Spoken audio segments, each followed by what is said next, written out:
তোমাদের মধ্য থেকে কোন ব্যক্তি যদি ক্ষুদ্র কোন নেক আমল করে, ভারী কোন নেক আমল করে, যে কোন ধরনের নেক আমল করুক না কেন, আমি আল্লাহ পাক রব্বুল আলামিন তোমাদের কোন নেক আমল আমি বৃথা যেতে দেই না।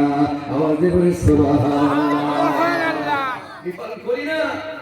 এটা আল কোরআনুল কারীম সূরা আলে ইমরান 195 নম্বর আয়াত। আন্নী লা উযিউ আমালা আমিলিন মিনকুম, তুমি ছোট হও বড় হও, নারী হোক পুরুষ হোক, ধনী হোক দরিদ্র হোক, শিক্ষিত হোক অশিক্ষিত হোক, কালো হোক ফর্সা হোক, বাংলাদেশি হোক আর ফরেন কান্ট্রির হোক, আদার দেন বাংলাদেশ হোক, যে কোনো ব্যক্তি যে কোনো দেশের যে কোনো বর্ণের যে কোনো সময় ছোট হোক বড় হোক কোন নেক আমল করলে লা উযিউ, আমি বিফল করি না, আমি বৃথা যেতে দেই না। আমালা মিনকুম, তোমাদের কোন নেক আমল মিন যাকারিন আও উনসা, আমার আল্লাহ পাক বলেন নারী হোক আর পুরুষ হোক। আমার আল্লাহ পাক এখানে যাকার মিন যাকারিন আও উনসা বলার অর্থ হলো এর একটা শানে নজুল আছে। শানে নজুল বলা হয় আয়াত বা সূরা অবতীর্ণের প্রেক্ষাপটকে। হযরত সালমা রাদিয়াল্লাহু তাআলা আনহা একজন মহিলা সাহাবিয়া, সালমা রাদিয়াল্লাহু তাআলা আনহা একবার আমার বিশ্বনবী হযরত মুহাম্মদুর রাসূলুল্লাহ মহব্বতের সাথে সকলে বলি সাল্লাল্লাহু আলাইহি ওয়াসাল্লাম।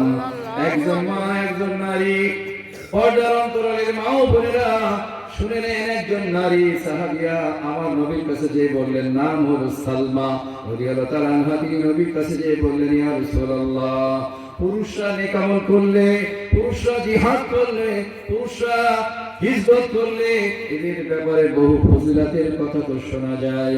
নারীরা যদি হিজরত করে, নারীরা যদি জিহাদ করে, যুদ্ধ করে, তাদের ব্যাপারে ফজিলতের কোনো আয়াত তো কোরআন শরীফে এই পর্যন্ত দেখা গেল না। শুনছেন কি কথা? একজন মহিলার ভিতরে কত আগ্রহ। আমাদের দেশে বৈষম্য আছে, পুরুষের মর্জি আলাদা একরকম, মহিলাদের মর্জি আরেক রকম, আছে কি নাই? একটু স্বীকৃতি দেওয়ার সময় আছে কি নাই? রাস্তা দিয়ে কাজ করবে, সারাদিন ঈদের ভাড়ায় কাজ করে, পুরুষের মজুরি যদি হয় 600, মহিলার হয় 400, বৈষম্য আছে কি নাই? আমরা মনে করি আমার আল্লাহ তাআলা কি বললেন আয়াতের শানে নজুল, সালমান রাদিয়াল্লাহু তাআলা আনহা নবীর দরবারে বললেন, ইয়া রাসূলুল্লাহ, পুরুষরা যদি জিহাদ করে হিজরত করে তাদের ব্যাপারে ফজিলতের আয়াত আছে, কিন্তু মহিলাদের ব্যাপারে আজ পর্যন্ত তো কোরআনে কোন আয়াতের খবর জানা গেল না। আমার আল্লাহ তাআলা কাল বিলম্ব করেন নাই, সঙ্গে সঙ্গে জিবরিল আমিনের মাধ্যমে আমার নবীর কাছে এই আয়াত পৌঁছে দিয়েছেন। বলুন সুবহানাল্লাহ। আমার আল্লাহ বলেন, আন্নী লা উযিউ আমাল আমিলিন মিনকুম মিন যাকারিন আও উনসা, এই যে আমি তোমাদের কারো কোনো নেক আমল বিফল করি না, নারী হোক আর পুরুষ হোক। সুবহানাল্লাহ। একজন মায়ের কথা অনুযায়ী আল্লাহ আয়াত নাযিল করে দিলেন, একজন মহিলার কথা অনুযায়ী নবীর কাছে বললেন, আল্লাহ আয়াত নাযিল করে দিলেন। আসেন না, এই আয়াতের মধ্যে কি আছে, কি মজা আছে, আমি আপনাদের হাতে পায়ে ধরে বলি।